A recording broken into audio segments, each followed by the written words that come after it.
Basic ස්ලිව්. එහෙම නැත්නම් මූලික අතක බ්ලොක් එකක් හදාගන්න විදිහ ගැනයි අද අපි මේ කතා කරන්නේ.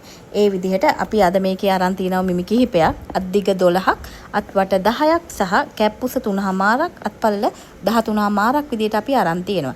එතකොට අත දිග මේ විදිහට අපිට ඕන තරම් වැලමිට ළඟටද අත දිග කොතනටද කියන එක තමයි අපි එතනින් මාක් කරගන්න. ඒ වගේම මේ කැප් උස කියන එකෙන් අපි කියන්නේ අතේ මහතම තැනට තියෙන උස තමයි අපි කැප් උස විදිහට ගණන් ගන්නෙ. ඒ වගේම තමයි අතේ පළල විදිහට අපි ගණන් ගන්නේ. ඒ අතේ පළලම තැන, අතේ මහතම තැන තියෙන වට ප්‍රමාණය තමයි අපි අත් පළල විදිහට ගන්නෙ. එතකොට අත් වට විදිහට අපි අපේ අගිහිස, ඒ කියන්නේ අන්තිමට අත කෙලවර කොයි ගානටද විදිහට තමයි අපි ගණන් ගන්නෙ. හරි. අපි බලමු බ්ලොක් එක කොහොමද අඳින්නේ කියලා. අපි මේ විදිහට සිරස් අතට රේඛාවක් ඇඳ ගන්නවා. අත දිග 12යිනේ. ඒ 12 අපි සිරස් රේඛාවකින් ඇඳ ගන්නවා.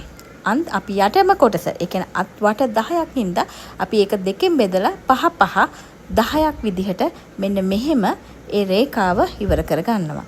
දැන් කැප් උස. කැප් උස කියන්නේ අතේ මහතම තැනනේ.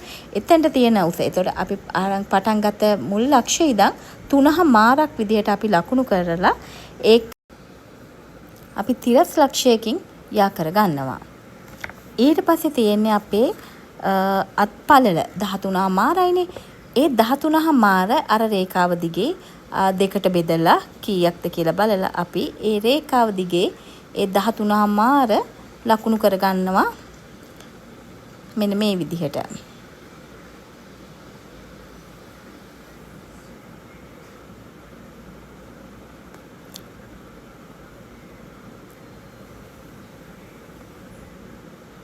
දැන් මේක අපි කරන්න තියෙන්නේ මෙන්න මේ විදිහට ලක්ෂයන් ටික එකිනෙක යා කරගන්න එකයි.